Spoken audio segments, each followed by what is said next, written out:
Good evening everyone, कैसे हैं आप सब लोग। मेरा नाम है राहुल और मैं दूंगा आपको सीडीपी का प्रैक्टिस सेट। शाम के बज रहे होंगे 7। थोड़ी सी मिलेंगे आपको ट्रिक्स, थोड़े से एक्सपेक्टेड क्वेश्चंस, थोड़े से प्रीवियस ईयर क्वेश्चंस, ठीक है, और बहुत सारा डीपली एक्सप्लेनेशन। इसकी पीडीएफ डाउनलोड करनी हो तो Rahul Pandey official Telegram channel है, वहाँ से कीजिएगा। पहले क्वेश्चन से स्टार्ट करेंगे। पहला क्वेश्चन, प्राथमिक स्तर पर पर्यावरण अध्ययन की पाठ्यपुस्तक में कौन सी विशेषता नहीं होनी चाहिए। देखो, समाज संस्कृति से जुड़ी हुई ये तो बात सही बात है, कहानी घटना हो सही बात है, वैविध्यपूर्ण हो सही बात है, मगर परिभाषा और अमूर्त धारणाओं को थोड़ी ना सिखाओगे। फर्स्ट से लेकर फिफ्थ तक का बच्चा है, उम्र क्या होगी, 10 साल होगी समथिंग।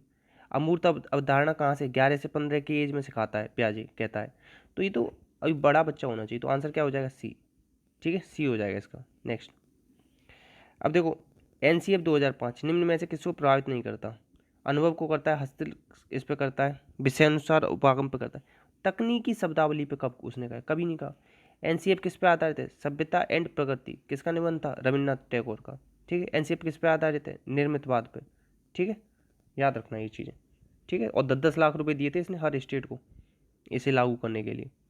और ये चौथी बार आया था, फोर्थ टाइम था जब एनसीएफ आया था। सबसे पहले कब आया था, 75 में। फिर आया था कब 88, फिर 2000 में, ये 1900 है, याद रखना कहीं, और फिर 2000 में, और फिर 2005 में। एनसीएफ कौन लेके आता है, एनसीएफ एनसीईआरटी लेके आती है इसे। ठीक है, अब शायद देखो 2021 में आ जाए। नई शिक्षा नीति आई है ना, उसकी वजह से। नई शिक्षा नीति किसने लागू की थी, सबसे पहले हिमाचल ने। पर्यावरण अध्ययन की प्रकृति कैसी नहीं होनी चाहिए, किसका समर्थन नहीं करेगी। अवसर मिले सही है, प्रश्न पूछें सही है, पर्याप्त सही है। बच्चे कम गलती करें, ये थोड़ी ना। कम गलती का मतलब समझ क्या है, आपने सीखना बंद कर दिया। इसका क्या मतलब होता है, आपने सीखना बंद कर दिया। ठीक है, याद रखना। तो आंसर क्या हो जाएगा, ए। ऐसा नहीं कहता पर्यावरण के बच्चे कम गलती करें, खूब करें, गलतियों से सीखेंगे। नेक्स्ट क्वेश्चन है कि कक्ष में अच्छा प्रदर्शन में एक बच्चा की असफलता में हमें इस विश्वास की तरफ ले जाती। मतलब कोई बच्चा अगर असफल हो रहा है तो हमें क्या चीज़ पे ध्यान देना चाहिए। तो हमें ध्यान देना चाहिए कि पाठ्यक्रम, शिक्षण पद्धति और आकलन प्रक्रिया, मतलब जो हमारा पाठ्यक्रम है, जो हमने पढ़ा है, जिस तरीके से हमने जिस तरीके से उसका आकलन और मूल्यांकन किया है, उसको हम विचार करने की आवश्यकता है। हम उसे ना चेंज करें थोड़ा सा। अगर बच्चा नहीं सीख पा रहा है, बच्चा नहीं पढ़ पा रहा है, बच्चा कमज़ोर रह रहा है, बच्चे में कहीं भी कोई दिक्कत है, तो इसमें हर कीमत पर एक ही शख्स जिम्मेदार है, तो वो है टीचर। उसने उसे अच्छे से नहीं पढ़ा, इतना याद रखना हमेशा। नेक्स्ट, इसमें से कौन सा कथन सबसे ज़्यादा अच्छे ढंग से वर्णित करता है कि कक्षा में बच्चे प्रश्न पूछते हैं तो क्यों प्रोत्साहित करना चाहिए। जिज्ञासा बढ़ती है, सही बात है। प्रश्न अन्योन क्रिया के द्वारा अधिगम को बढ़ाते हैं, सही बात है। ठीक है, और बच्चे अपनी भाषा कौशल, सही है। और जिन चीज़ों के बारे में बच्चे नहीं जानते उनके बारे में विचार करवा के उन्हें बुद्धि की कमी है, ये तो बेकार लग रहा है। और देखो, अन्योन क्रिया के द्वारा अधिगम को बढ़ाते हैं तथा संकल्पनाओं को स्पष्ट करते हैं, ये भी बात सही है। मगर देखो, सबसे अच्छी बात है ये क्या करते हैं, ये जब बात करते हैं ना, एक दूसरे से प्रश्न पूछते हैं, तो वो अपनी अन्योन क्रिया को बढ़ती है और उनकी संकल्पना ना स्पष्ट होती जाती है। तो आंसर क्या हो जाएगा, उनके कॉन्सेप्ट क्लियर होते जाते हैं जब एक दूसरे से बात करते हो। आंसर बी होगा इसका। नेक्स्ट नेक्स्ट है, सुरेश सामान्य रूप से शांत कमरे में अकेले पढ़ता है, मदन अपने मित्रों के साथ पढ़ता है। तो हर किसी की लर्निंग स्टाइल अलग है। मैं यूट्यूब से पढ़ना पसंद करता हूँ, बहुत सारे लोगों को बुक से पढ़ना पसंद होता है, मैं इंटरनेट से पढ़ना पसंद करता हूँ, बहुत सारे लोगों को दोस्तों के साथ पढ़ना पसंद। तो सबका अलग अलग है पढ़ाई करने का तरीका। तो ये लर्निंग स्टाइल होती है। किसी को सबके साथ पढ़ना पसंद है, किसी को अकेले में पढ़ना पसंद है, किसी को दिन में पसंद है, किसी को रात को पढ़ना पसंद है। तो ये सब लर्निंग स्टाइल होती है। देखो, फादर ऑफ क्लासिकल कंडीशनिंग कौन है, ये है पेवलव। कौन है, पेवलव। 1904 में नोबेल पुरस्कार मिला था। ठीक है, उद्दीपक सामान्यीकरण हो जाता है, स्टिमुलस जनरलाइजेशन। ठीक है, याद रखना। अस्थायी लर्निंग होती है इनके में। पैरोटिड ग्लैंड पे प्रयोग किया था। ठीक है, और हॉपमैन मशीन थी, हॉपमैन, जिस पे इनके प्रयोग को दर्शाया जा सकता है। ठीक है, इतना याद रखना। और बस इतना याद रख लेना। और थॉर्नडाइक का 1898 में इन्होंने प्राइमरी लॉ लाए थे, या मुख्य नियम, तत्परता, अभ्यास, प्रभाव, 3। ठीक है, इतना याद रखेंगे। नेक्स्ट, अब देखो, किस पर पावलोव ने प्रयोग किए थे, तो पावलोव ने कुत्ते पर प्रयोग किए थे। रेड पर किसने किया था, स्किनर ने किया था। कैट पर किसने किया था, ये तो थॉर्नडाइक है। थॉर्नडाइक का बालू का सिद्धांत है, बहुखंड का सिद्धांत है। ठीक है, बहुकारक का सिद्धांत है। पिजन पर किसने किया था, इस पर भी स्किनर ने किया था। ठीक है, याद रखना, आंसर क्या हो जाएगा डी। नेक्स्ट, पावलोव कहाँ के थे बताओ? पावलोव रूसी थे, ठीक है। फ्रांस के कौन थे? स्पीयरमैन थे। अमेरिका के कौन थे? थॉर्नडाइक थे। जर्मन के कौन थे? गेस्टाल्टवादी थे। गेस्टाल्ट शब्द जर्मन से लिया गया ना, इस तरीके से भी याद रख सकते हो। नेक्स्ट, पावलव के प्रयोग में कुत्ते की घंटी बजाने पर लार आती है, तो कौन सा क्रिया हो रही है? तो क्या कर रहा है वो? अनुक्रिया कर रहा है, तो ये तो होगी नहीं, ये तो उद्दीपक दे रहा है। तो स्वाभाविक है ये घंटी या अस्वाभाविक? स्वाभाविक तो जब होती जब खाने से लार आती, खाने से अगर लार आती ना तो वो तो होती स्वाभाविक। अब ये है अस्वाभाविक अनुक्रिया, क्योंकि किससे आ रही है? घंटी की वजह से आ रही है, तो आंसर क्या हो जाएगा? बी। ठीक है, नेक्स्ट। अब देखो किशोरावस्था की कौन सी विशेषता नहीं है? तो देखो नैतिक मूल्य आ जाते हैं, ध्यान केंद्रित कर लेता है, सामान्य करने की सामान्यता मतलब क्या कहते हैं? जनरलाइजेशन कर लेता है। मगर माप की अवधारणा का अभाव थोड़ी ना होता, ये तो आ जाती है। जैसे कि देखो हम रिवर्सिबिलिटी कब सीख लेते हैं? मूर्त अवस्था में प्याजे की, ये कब से होती है? 7 से 11। अमूर्त कब सीख लेते हैं? अमूर्त संक्रियात्मक 11 से 15। तो इन सब में तो आ जाती है, अमूर्त तर्क भी करने लग जाता है, और ये तो 12 वर्ष का बच्चा है तो सब करने लग जाएगा। तो माप की अभाव हो ये तो बिल्कुल भी सेंस नहीं बनता, आंसर डी हो जाएगा। नेक्स्ट, अब देखो सामान्य और विशिष्ट कारक, जनरल फैक्टर, स्पेसिफिक फैक्टर, ये पूछ लेता है एस से क्या है? स्पेशल फैक्टर लिख के देगा, स्पेसिफिक तो स्पेसिफिक फैक्टर है। हिंदी वालों आप भी देख लेंगे तो ये पूरा लिख के देगा, ठीक है। जितने भी मेरे हिंदी विद्यार्थी हैं हिंदी मीडियम के, वो स्पेसिफिक पूरा याद करेंगे इसे, ठीक है। तो ये 2 फैक्टर दिए थे स्पीयरमैन ने, और ये ना पहले स्टैटिक्स के प्रोफेसर थे, सांख्यिकी के। कहाँ के थे ये? थे फ्रांस के, ऊपर बता चुका हूँ। किलफोर्ड ने 3D मॉडल दिया था, याद होगा। थर्स्टन ने क्या दिया? प्राइमरी मेंटल एबिलिटीज़, ठीक है। अल्फ्रेड बिने ने क्या दिया? पहला बुद्धि का प्रयोग किया था, या बुद्धि का सिद्धांत कह सकते हो, 1905 में। 1908 में मानसिक आयु का भी संप्रत्यय दिया है बिने ने। बिने के को सिद्धांत को क्या कहते हैं? निरंकुशवादी सिद्धांत, निरंकुश। और ये जो आपके स्पीयरमैन है इनके को क्या कहते हैं? इनको कहते हैं राजतंत्री सिद्धांत। क्या कहते हैं? राजतंत्री सिद्धांत। ये आज मैं उत्कर्ष पे पेपर लगा रहा था ना, तो वहाँ पे भी पूछा गया था राजतंत्री सिद्धांत किसे कहते हैं, तो याद रखना।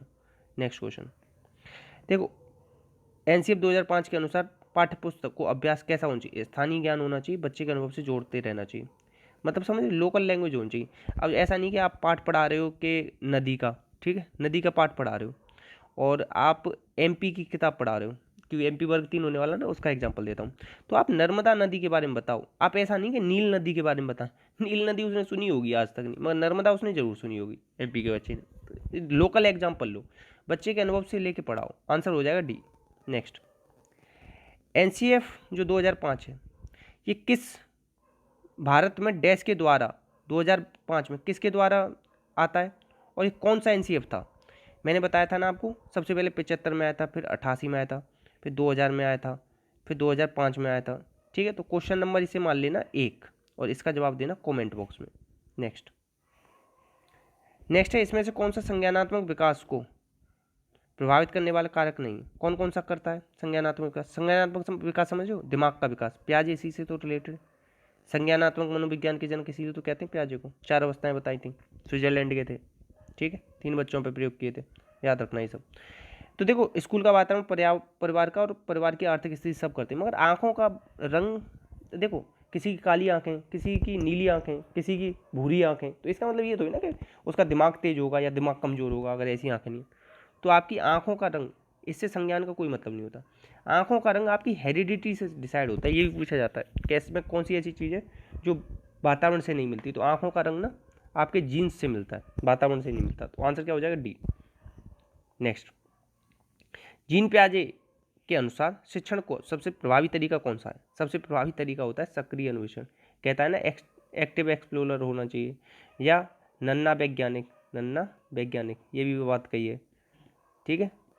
और एक चीज़ याद रखना, जो जीन पियाजे हैं उनकी एक किताब है the moral judgement of child, the moral judgement of child, child conception of physical world, thought and language of the child, ये 2-3 किताबें याद रखना इनकी, ठीक है। और इतना याद रख लेना। और हाँ, कंस्ट्रक्टिविस्ट कहते हैं पियाजे को, रेडिकल कंस्ट्रक्टिविस्ट। जैसे बायगोत्स्की है ना, उसे क्या कहते हैं? उसे कहते हैं सोशल कंस्ट्रक्टिविस्ट, इन्हें कहते हैं रेडिकल, ठीक है। इतना याद रख लेना कि सक्रिय होता है बच्चा इसके में, खुद से करके खोज करके सीखेगा, ठीक है। आंसर क्या हो जाएगा इसका? सी। अब देखो और एक दो चीज़ बता दूँ। अवलोकन विधि की बात कौन करते हैं? अवलोकन करके कहते हैं कि अवलोकन करके इसमें मतलब करो, तो ये बाटसन है, ठीक है।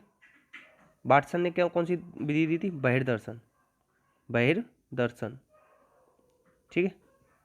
तो इस चीज़ को भी याद रख लेंगे, ठीक है। और अल्बर्ट नाम का बेटा था इनका, उस पर की थी। आत्मीकरण 1879 में बुंट ने दी थी। 1879 में बुंट ने क्या किया था? प्रयोग किया था ना, प्रयोगशाला खोली थी। कहाँ पे? लिप्जिंग, जर्मनी में, ठीक है, याद रखना। और एक चीज़ याद रखना, बुंट ही आधुनिक मनोविज्ञान के जनक हैं।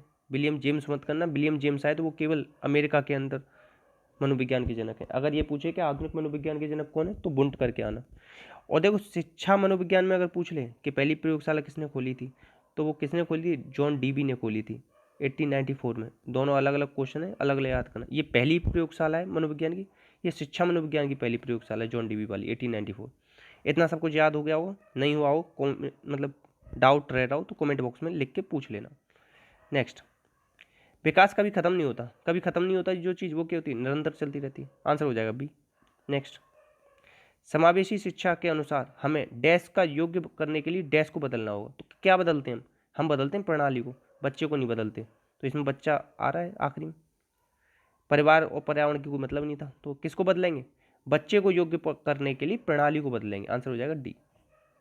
नेक्स्ट, इंक्लूसिव एजुकेशन कब आया था? 2009 में आया था, ऊपर वाले क्वेश्चन में देख लेना। रचनात्मक विकास के लिए कौन सी विधि उपयोगी नहीं है? खेल उपयोगी, कहानी प्रयोग है। भाषण देने से कभी रचनात्मक थोड़ी ना आता, ठीक है। नेक्स्ट, डैश में लिंग वृत्ति और आक्रामकता की बात आ जाए, अंतर्निहित घटक वगैरह ये सब आ जाए, तो ये सब किसमें होता है? इदम। इदम क्या होता है? कि सब चोरी करके ले लो। और अहम क्या होता है? कोई देख रहा है तो चोरी मत करो, नहीं देख रहा तो कर लो। पर अहम क्या होता है? चोरी करना बुरी बात है। जैसे बुद्ध भगवान थे, तो बुद्ध भगवान किस में आते हैं? पराअहम में, ठीक है। और जितने चोर डकैत होते हैं ना, वो किस में आते हैं? इदम में, ठीक है। आंसर क्या हो जाएगा इसका? ए। नेक्स्ट, 5 वर्ष के बच्चे की मानसिक आयु, 5 वर्ष की मानसिक आयु और 4 वर्ष की कालानुक्रमिक। मानसिक आयु क्या है? अब ऐसे याद रखो, IQ का फॉर्मूला क्या होता है? MA/CA into 100। अब मेंटल एज कितनी है इसकी? 5। क्रोनोलॉजिकल एज क्या है? 4 इंटू 100। ये कितनी बार कटेगा? 25। आंसर क्या हो जाएगा? 125। IQ का ये फाइनल फॉर्मूला किसने दिया था? टर्मन ने। कब दिया था? 1916 में, ठीक है। MA मानसिक आयु, ये संप्रत्यय 1908 में किसने दिया था? बिने ने। इन सब चीज़ को याद रखेंगे। और टर्मन ने कहा था बुद्धि अमूर्त चिंतन की योग्यता है, ठीक है, ये याद रख लेंगे। आंसर क्या हो जाएगा इसका? आपका बी। नेक्स्ट, वह कारक जो अधिगम को सकारात्मक रूप से प्रभावित करता है, अन्य छात्रों के साथ प्रतिस्पर्धा। यस, इंग्लिश में पढ़ लेते हैं एक बार, ठीक है। तो इंग्लिश में पढ़ेंगे तो रुको। Factor that affects learning possibility, या पॉजिटिवली कह रहा है, सकारात्मक रूप से कौन सा प्रभावित करता है? प्रतिस्पर्धा हम कभी नहीं कराते, दबाव की बात हम कभी नहीं करते, ऐसे निकाल सकते हो। रिजिड, कभी भी हम रिजिड नहीं होते, फ्लेक्सिबल रहते हैं। तो सार्थक साहचर्य मतलब मीनिंगफुल एसोसिएशन होना चाहिए। तो 3 को अलग निकाल के तब भी आप आंसर दे सकते हो, तो आंसर इसका बी होगा। नेक्स्ट, इसमें से कौन सा चिंतन आउट ऑफ द बॉक्स, ये मैंने कल आपको बताया था, तो इसका जवाब आप दोगे क्वेश्चन नंबर 27। और ये अपसारी और अभिसारी गिलफोर्ड ने दिए, और इनकी संक्रिया विषय वस्तु उत्पाद दिए थे ना, तो उसमें संक्रिया के हिस्सा होते हैं। नेक्स्ट, इसमें से कौन सा सिद्धांतवादी सामाजिक अधिगम सिद्धांत से रिलेटेड है? सामाजिक अधिगम सिद्धांत कह ले या सामाजिक संज्ञानात्मक सिद्धांत कह ले, तो ये दोनों ही कौन है? अल्बर्ट बंडूरा है, ठीक है। बोबोडॉल पे प्रयोग किया था, ठीक है, और मॉडलिंग थ्योरी दी थी, ठीक है, इतना याद रखेंगे। नेक्स्ट, इतने ही क्वेश्चन थे, तो प्लीज़ शेयर कर देना, अच्छी लगी हो तो लाइक कर देना, बाकी बने रहना, इसी तरीके से पढ़ते रहना और शेयर कर देना। देखो इन्फॉर्मेशन ऐसी चीज़ है, जितना ज़्यादा से ज़्यादा पढ़ोगे उतना ज़्यादा फ़ायदा देने वाली है। बाकी जितना ज़्यादा हो सके ना, लोगों की हेल्प करो और खुश रहो, सबसे बड़ी बात है। अपने ऊपर भरोसा रखो, भरोसा है तो आधी जंग पहले ही जीत लोगे। इसी के साथ अपना अपनों को ध्यान रखना, कमेंट बॉक्स में आंसर ज़रूर दे देना, ठीक है। जय हिंद, जय भारत।